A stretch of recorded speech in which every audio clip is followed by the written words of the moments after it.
The man at the door wore a uniform. That was the first thing I saw through the peephole. The stiff khaki, the badge catching morning light. I thought, accident, fire, something about Jimmy. I opened the door. He handed me a stack of paper, legal size, the kind that feels expensive and cold. Mrs. Garcia, I'm here to inform you that this property is under new ownership. You have 24 hours to vacate. I laughed. Actual laughter because the words didn't make sense. This is my house. He pointed to a signature on page 3, looped, careful handwriting. My handwriting. Dated November 14th, 2021. A deed transfer. Selling my house to something called Vulture Capital for LLC for $200,000. That's not possible, I said. My voice sounded far away, like it was coming from someone else's mouth. He stepped back. Professional distance. Ma'am, if you have questions, contact the number at the bottom. I'll return tomorrow at 9 a.m. Have your belongings ready. The door closed. I stood there holding the paper, and my hands started shaking so hard the words blurred. Jimmy had been dead for 3 weeks. Here's the thing about being married for 32 years. You stop checking. You trust. And trust becomes this warm, soft thing you wrap around yourself like a blanket until you can't tell where you end and the lie begins. I was good at being married. The kind of wife who didn't ask where the money came from, who signed forms while stirring pasta sauce because Jimmy said, just insurance stuff, babe. I kept the peace, avoided the fights, let him handle the business side of things because that's what partners do, right? Wrong. The paper in my hands said, I sold my house 4 years ago. The same house where I raised 2 kids, buried a dog in the backyard, painted the kitchen cabinets 3 times because I could never settle on a color. Gone. Sold to strangers while I was alive, awake, living inside it. And the worst part, I did sign it. That was my signature. The one with the stupid loop on the G that my 3rd grade teacher taught me. I had 24 hours to prove that the man I mourned was a liar, or I'd lose everything he already took. I stared at that stupid loop on the G until the letters started swimming. My signature, my hand, my fault. The clock on the microwave said 9:47 a.m., 23 hours and 13 minutes until the sheriff came back with the movers. I could already picture it, strangers in gloves rifling through my closet, tossing Jimmy's old jackets into boxes like they were trash, which I guess they were now. Everything was trash now. I called my daughter first, Maya. She'd know what to do. She always knew what to do. 3 rings. Mom, what's wrong? They're evicting me. Silence. Then, who is? I don't know. Some company. Vulture Capital. They say Jimmy sold the house in 2021, and my throat closed up. Saying it out loud made it real. I signed the papers. I don't remember, but my signature is right there. More silence. I could hear her breathing, calculating.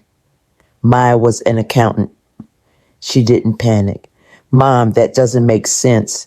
Dad wouldn't. I have 24 hours. Her voice shifted, became sharper. Okay, don't touch anything. Don't sign anything else. I'm coming over. She lived 40 minutes away. I hung up and stood in the kitchen holding the eviction notice like it might dissolve if I squeezed hard enough. The countertop still had coffee rings from this morning. I made 2 cups out of habit. One for me, one for nobody.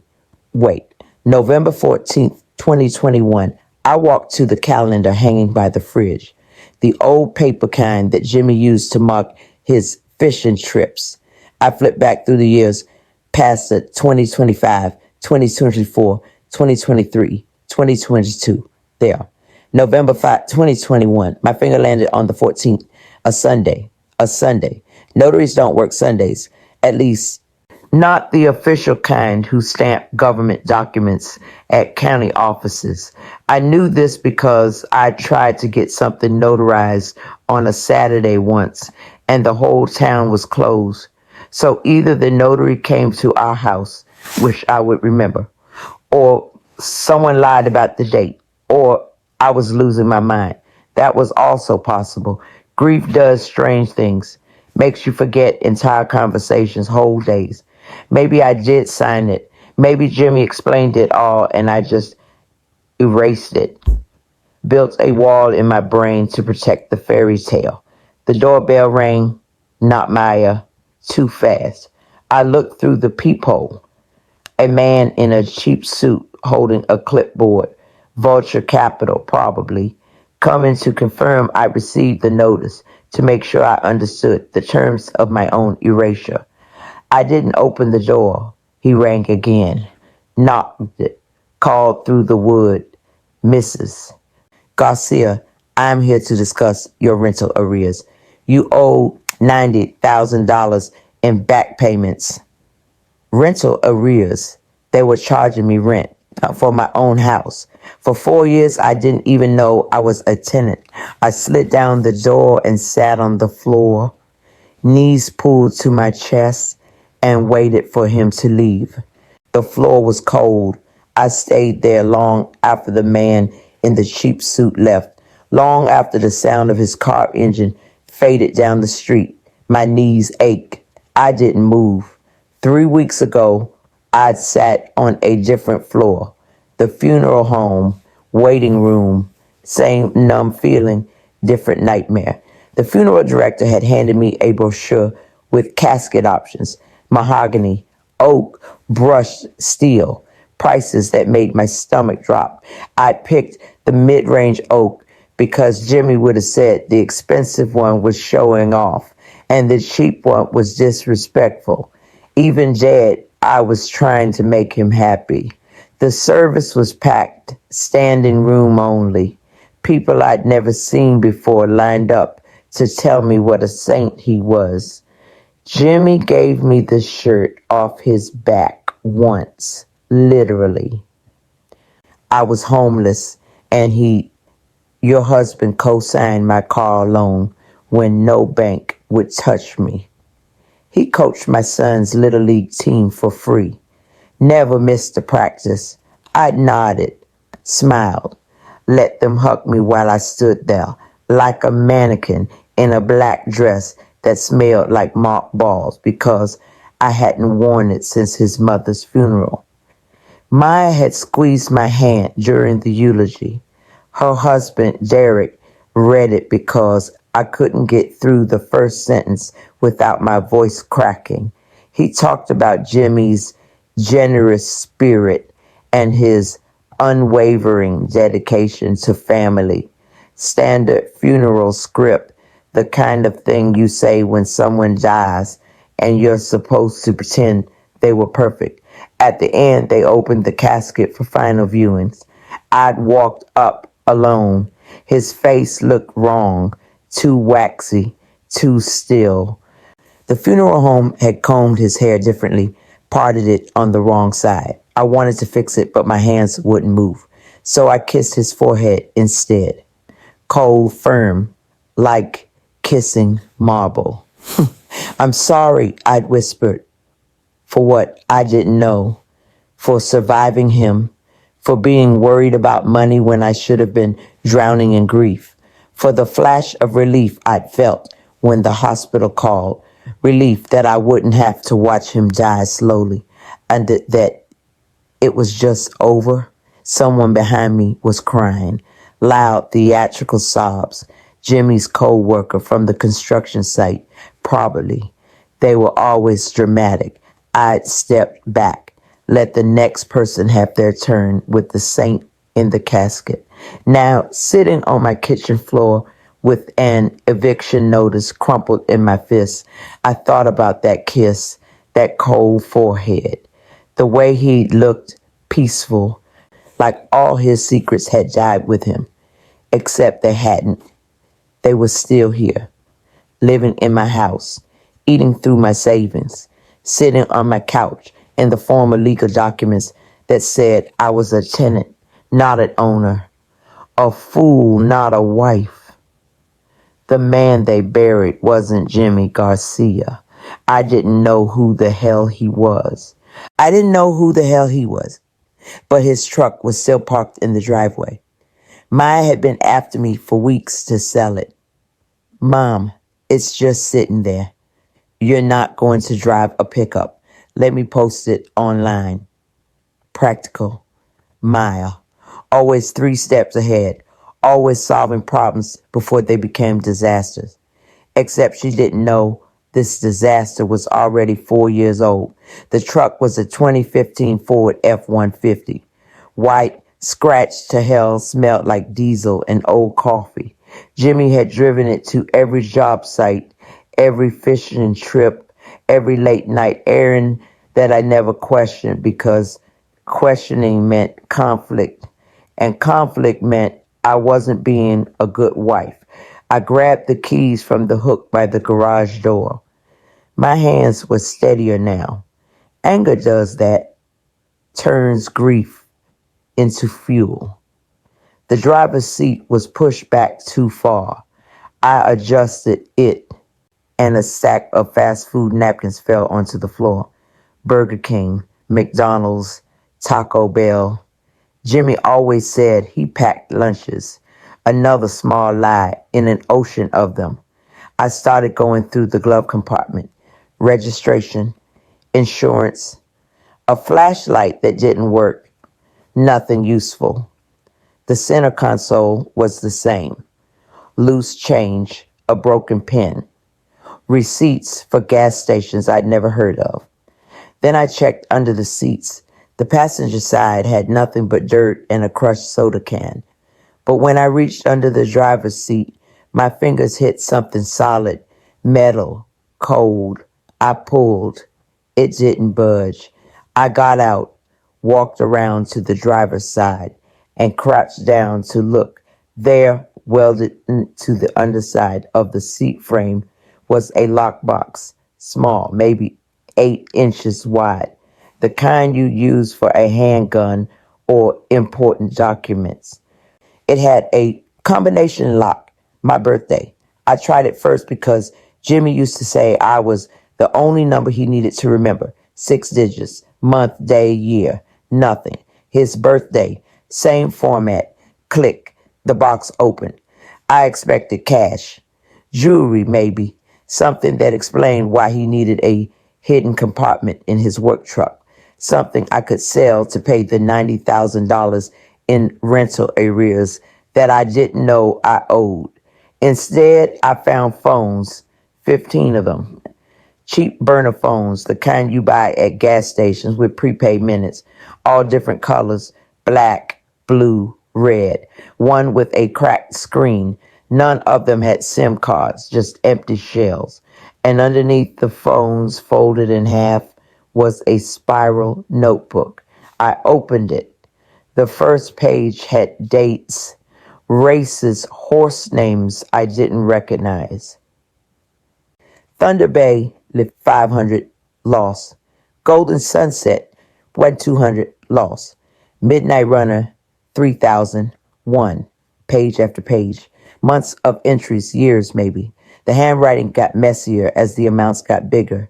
10,000, 15, 25. The last entry was dated October 12th, 2025, 1 month before Jimmy died. Royal Flush, 47,000, lost. My stomach dropped. $47,000 on a horse. Gone. And I kissed his cold forehead and called him a saint. A saint doesn't bet $47,000 on a horse named Royal Flush. I sat in the truck holding that notebook, staring at the numbers until they blurred into one long scream. The math was simple, brutal. He'd lost more than he'd won. Way more. Hundreds of thousands over the years, maybe. And the house, our house, had been worth 200,000. The timing fit. November 2021, right when the losses started getting worse. Right when he would have needed a big chunk of cash to keep playing, to chase the high, to convince himself the next bet would fix everything. So he sold the house. But I didn't remember signing anything. I would have remembered that, wouldn't I? The memory came back in pieces, fragments, like watching a movie with half the frames missing. November 2021, I was making dinner. Chicken piccata, because Jimmy said it reminded him of his mother's cooking, even though his mother never made anything fancier than spaghetti. The kitchen smelled like lemon and garlic. I had flour on my hands from dredging the chicken. Jimmy burst through the door, high energy, grinning. Babe, quick thing, need your signature. I was at the stove. The pan was hot, the butter browning. What is it? Insurance updates. The agent needs both of us on file. 2 seconds. He put the paper on the counter, pointed to a line at the bottom. Yellow highlighter marking the spot. X marks the spot. Sign here, Mrs. Garcia. Trust me, Mrs. Garcia. I didn't even wipe the flour off my hands first. Just grabbed the pen he was holding out and scribbled my name. That stupid loop on the G that took me 3 tries to get right in 3rd grade. You're the best, he said, kissed my cheek, folded the paper and walked out. The chicken had started burning. I turned back to the stove, flipped the pieces, added the wine. Dinner was ready by 6:30. We ate on the couch, watching Jeopardy. He got the final Jeopardy question wrong, something about Shakespeare. I'd laughed because he always got them wrong. That was it. That was the entire memory. I sold my house while making chicken piccata. My chest felt tight, like someone was standing on my ribs. I tried to take a deep breath, but it came out jagged, broken. The kind of breathing that happens right before you scream or sob or both. He knew. Jimmy knew exactly what he was doing. Waited until I was distracted, busy, trusting. Waited until my hands were literally covered in flour so I couldn't flip through the pages and read what I was signing. Waited until I loved him enough to believe that insurance updates was a real thing and not a con he'd been planning for weeks. And I had done it, signed away everything, smiled, served him dinner. The notebook slipped from my hands and hit the truck floor. I needed to call Maya. Maya answered on the first ring. Where are you? In the truck. My voice sounded hollow. I found something. I'm pulling into your driveway right now. Stay there. She was out of her car before I could hang up, power walking across the lawn in her work clothes, slacks, blouse, heels that clicked against the concrete. She opened the passenger door and slid in, eyes already scanning the lockbox, the phones, the notebook on the floor. Jesus, Mom. I handed her the eviction notice. He gambled it away. The house. Everything. She read in silence. Her jaw tightened with each line. When she got to the signature page, she stopped. This is your handwriting. I know. Did you sign this? I don't know. Maybe. He told me it was insurance. Maya pulled out her phone, started typing. We need a lawyer now. If he forged your signature or coerced you, I remember signing something, I said.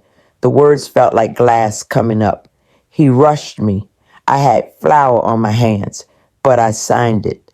She looked at me, really looked, the way she used to when she was 8 and trying to figure out if I was lying about the tooth fairy. Then we prove he manipulated you. Duress, fraud. There are laws.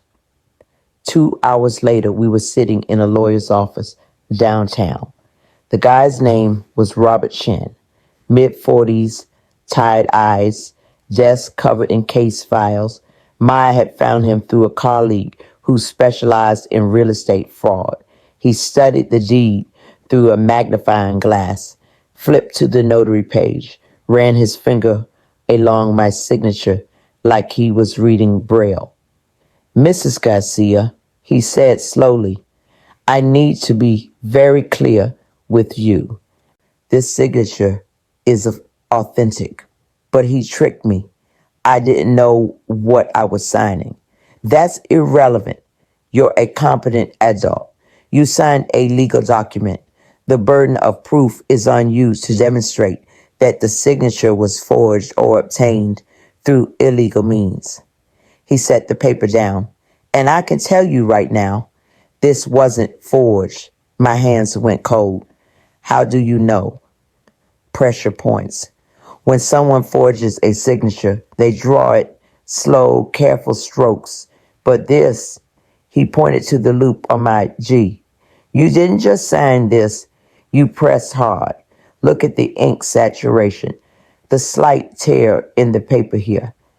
This is a confident signature from someone who signs documents regularly. Maya leaned forward. So what are you saying? I'm saying your mother signed this document willingly, with full motor control, and there's no forensic evidence of forgery. He looked at me with something close to pity. I'm sorry, Mrs. Garcia, I can't help you. The room tilted. I gripped the edge of the desk. There has to be something, Maya said. Her voice cracked. She has 24 hours. Chen closed the file. Then I suggest you start packing. The house didn't belong to me anymore. Fine. But something about Jennifer's voice kept needling at me. Too smooth, too rehearsed. Like she'd said these exact words 100 times to 100 other people who'd been scammed by their own spouses. I spread the eviction notice across the kitchen table. Read it again. Every word, every clause, every piece of fine print that I'd skimmed over in my panic. The deed transfer was attached. 3 pages stapled. Legal jargon about party of the first part and consideration paid in full. And there on the final page was my signature. That damn loop on the G. But above my signature was something else. A stamp, circular, blue ink, slightly smudged on the left side. Notarized by Brenda Kowalski, commissioned Notary Public, State of California. And the date, November 14th, 2021. I pulled out my phone, opened the calendar app, scrolled back. November 2021, Sunday. The 14th was a Sunday. My heart started hammering. I stood up, walked to the junk drawer, pulled out the old paper calendar that I'd never thrown away because Jimmy liked having a physical backup. Flipped to November 2021. There it was, Sunday, November 14th. I'd written Maya's birthday brunch in the margin. We'd gone to that place she liked downtown, the one with the overpriced mimosas. Jimmy had stayed home, said he had a headache. Notaries don't work Sundays, at least not official ones. Not county offices, not the kind of notaries who stamp government documents and keep meticulous records. I grabbed my laptop, Googled Brenda Kowalski Notary California, found her business page, Kowalski Notary Services, available Monday through Friday, 9 a.m. to 5 p.m., closed weekends. Closed weekends. So either Brenda made a house call on her day off, which would mean she'd have logged it in her records, or someone pays her to backdate the stamp to make it look legitimate when it wasn't. I called Maya. Mom, I'm in a meeting. The deed was notarized on a Sunday. Silence. Then, what? November 14th. It's stamped for a Sunday, but notaries don't work Sundays, which means either Brenda Kowalski lied about the date or Jimmy forged the stamp entirely. I could hear her breathing, calculating. That's fraud. That's fraud. We need to talk to her, this Brenda person, get her on recall. I don't even know where she is. Maya's voice sharpened. Then find her. You've got 18 hours until that sheriff shows up. If we can prove the notarization was illegal, the whole deed gets thrown out. I hung up and stared at the stamp, the smudged blue ink, the careful cursive of Brenda's name. Somewhere out there, Brenda Kowalski knew the truth, and I was going to drag it out of her even if I had to burn the whole towns down to do it. Packing. The word sat in my skull like a tumor. Maya drove me home in silence. Her knuckles were white on the steering wheel. When we pulled into the driveway, she finally spoke. There's still time. We'll figure this out. But her voice had that hollow quality. The sound of someone trying to convince themselves. I went inside, sat at the kitchen table, stared at the eviction notice until the words stopped making sense. Then I picked up my phone and dialed the number at the bottom of the page. A woman answered. Chipper voice, call center energy. Vulture Capital, LLC. This is Jennifer. How can I help you? My name is Karen Garcia. You're evicting me. A pause. Keyboard clicking. Ah, yes, Mrs. Garcia. I see your file here. What can I do for you today? You can explain to me how I owe $90,000 in rent for a house I thought I owned. More clicking. Of course. Let me pull up the details. Her tone shifted, still polite but colder. Scripted. Your property was sold to Vulture Capital on November 14th, 2021 for $200,000 as part of the sale agreement. You and your husband entered into a rent-back arrangement at $2,000 per month. A what? A rent-back. It's quite common. The seller needs time to relocate, so they rent the property from the new owner for a specified period. She said it like she was explaining how to boil water. According to our records, rent was paid consistently through October 2025. Then payments stopped. My brain was moving too slow. Wait, Jimmy was paying you rent for 4 years? That's correct. With what money? She paused. I'm not privy to your personal finances, Mrs. Garcia. I just process the payments, or in this case, the lack thereof. Another click. You're currently 45 months into the agreement with 5 months of unpaid rent. At $2,000 per month, that's $10,000. Plus late fees, legal fees, and the cost of this eviction process. You're looking at approximately $90,000 in total areas. The math was hitting me in waves. $2,000 a month times 4 years. That's $96,000, almost half of what he got from selling the house. He'd been using the house money to pay rent on the house. A scheme, a con, a way to keep me from knowing he gambled everything away until the cash ran out and the walls came down. Mrs. Garcia, are you still there? He's dead, I said. My voice sounded far away. My husband died 3 weeks ago. I'm very sorry for your loss. She didn't sound sorry. However, the debt remains. If you're unable to pay, we'll proceed with the eviction as scheduled. I don't have $90,000. Then I'd suggest you start packing. There it was again. That word. I hung up. The house was silent, too silent, like it already knew it didn't belong to me anymore. Burning down the town started with a phone book, the old yellow pages from 2022 shoved in the back of the hallway closet behind a broken vacuum. I flipped to notary services and found 3 listings. Brenda Kowalski's business address was on Maple Street, a strip mall next to a dry cleaner. I drove there. The office was closed, a handwritten sign taped to the window. Retired as of January 2024. For notary services, contact Henderson and Associates. Retired. Of course she was.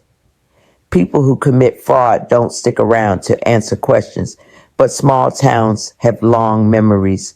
I walked into the dry cleaner next door. An older woman stood behind the counter, folding shirts with mechanical precision.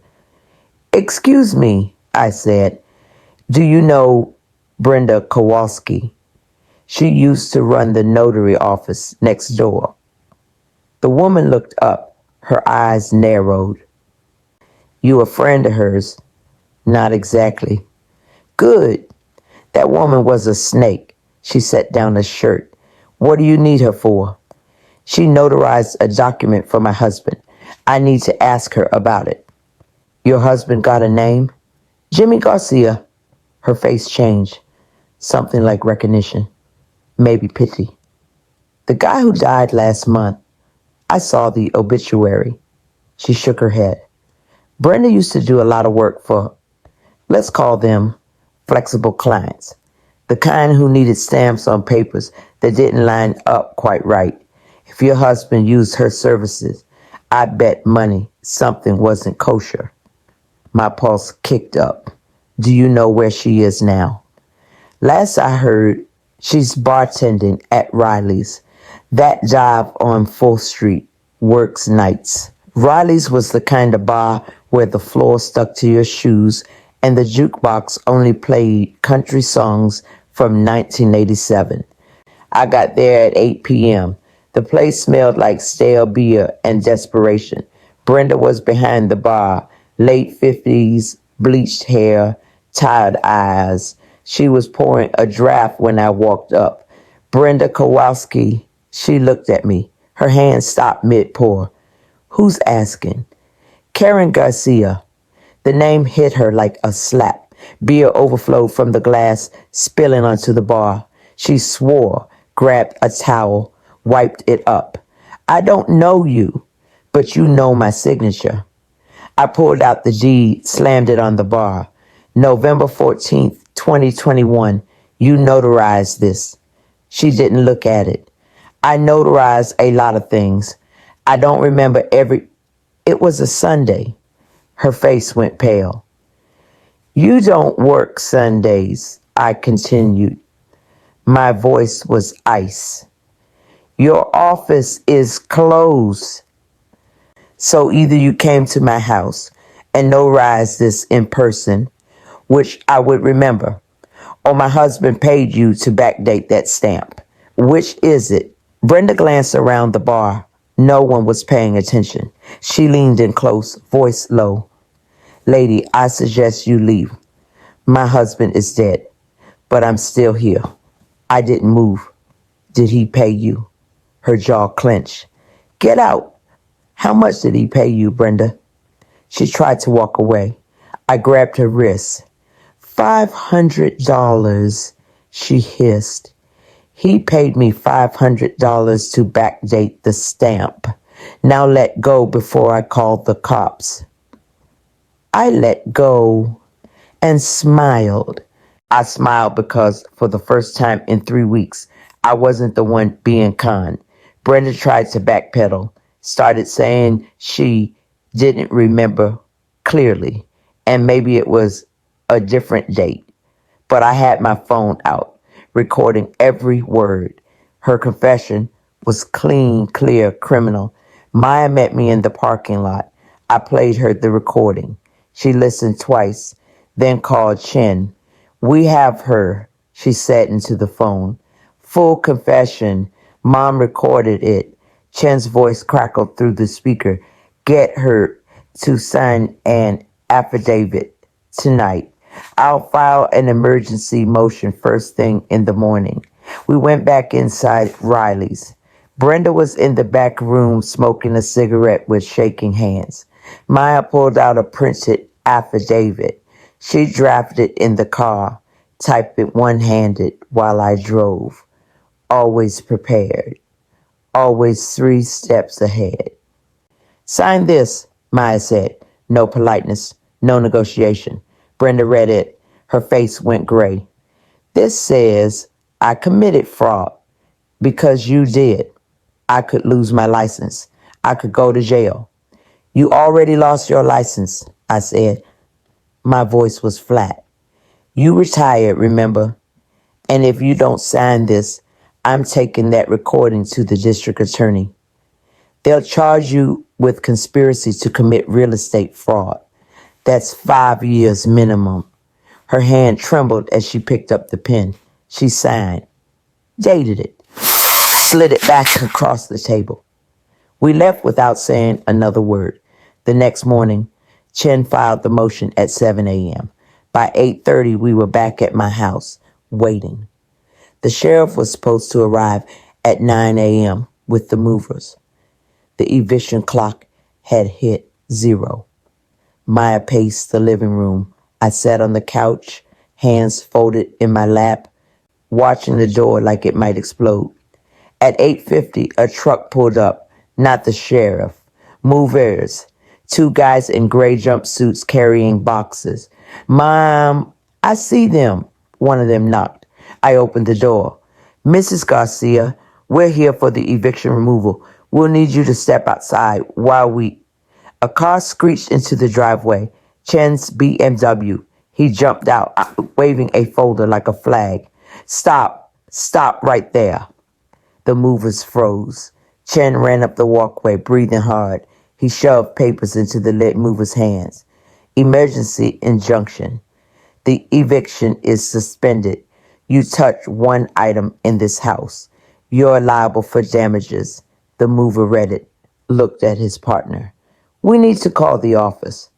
Call whoever you want, Chen said, but you're not touching anything. They walked back to their truck, made a phone call. 5 minutes later, they drove away. At 9 a.m., exactly, the sheriff pulled up. Same uniform, same clipboard, but this time his face looked annoyed. Mrs. Garcia, he said, I've been informed that the eviction order has been stayed pending court review. You are to remain in the residence until further notice. He handed me the paperwork, official stamps, judge's signature. The deed has been voided due to fraudulent notarization, Chen explained. Vulture Capital's claim is invalid. The sheriff tipped his hat. Ma'am. Then he left. I stood in the doorway holding the injunction. My house, still mine. Maya hugged me. I didn't cry. Couldn't. The relief felt too big to process. I smiled because I'd won. Maya's lawyer, Chen, the one who told me to start packing, worked fast once he had Brenda's confession. She signed an affidavit at 6 a.m., shaking the whole time, admitting that Jimmy had paid her $500 to notarize the deed without me present and backdate the stamp to cover the fraud. By 8:30 a.m., Chen had filed an emergency motion to void the deed. By 8:55 a.m., the sheriff was back at my door. Same uniform, same clipboard, different outcome. He handed me a piece of paper. Mrs. Garcia, the eviction has been suspended pending a court review. Vulture Capital ALC has been notified. You're to remain in the property until further notice. I took the paper. My hands didn't shake this time. Thank you, I said. He tipped his hat. and left. I closed the door, stood in the entryway. The house was silent again, but this time it felt different, lighter, like the walls had been holding their breath and could finally exhale.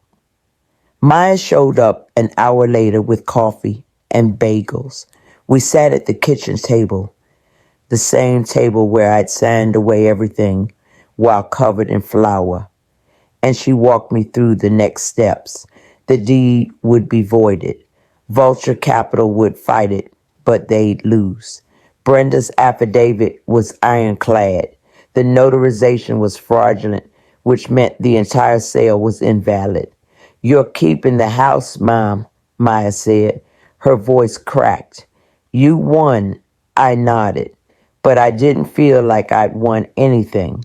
After Maya left, I walked through the rooms, the living room where Jimmy used to fall asleep watching football, the kitchen where I'd made 1,000 dinners while he sat at the table pretending to care about my day, the bedroom where we slept next to each other for 32 years without me knowing he was someone else entirely. I stopped in front of the mantel. Our wedding photo, silver frame, black and white film. Jimmy in a rented tux, grinning like he just pulled off the con of the century. Me in a dress my mother had sewn, holding a bouquet of grocery store carnations because we couldn't afford roses. I picked up the frame, stared at the woman in the photo, 22 years old, stupid, in love, believing that marriage was about trust and partnership and building something together. She had no idea. I opened the back of the frame, pulled out the photo, set the empty frame back on the mantel. Then I walked to the kitchen, opened the trash can, dropped the photo inside. It landed on top of a coffee filter and some eggshells. Jimmy's face stared up at me, smiling, frozen in a moment that never really existed. I closed the lid. The house was mine. The mortgage was paid off years ago, so there were no payments to make, just property taxes and upkeep. I could manage that. I'd have to sell Jimmy's truck, maybe get a part-time job, but I'd manage. I'd survive. But here's the thing they don't tell you about survival. It's lonely. Love your spouse. But read the fine print. If you've ever trusted someone who turned your life into a legal minefield, hit subscribe. We're just getting started on stories where the villain isn't a stranger. It's the person who knew your signature by heart. Next time, we're talking about the woman who discovered her mother opened 17 credit cards in her name. You'll want to see how that one ends.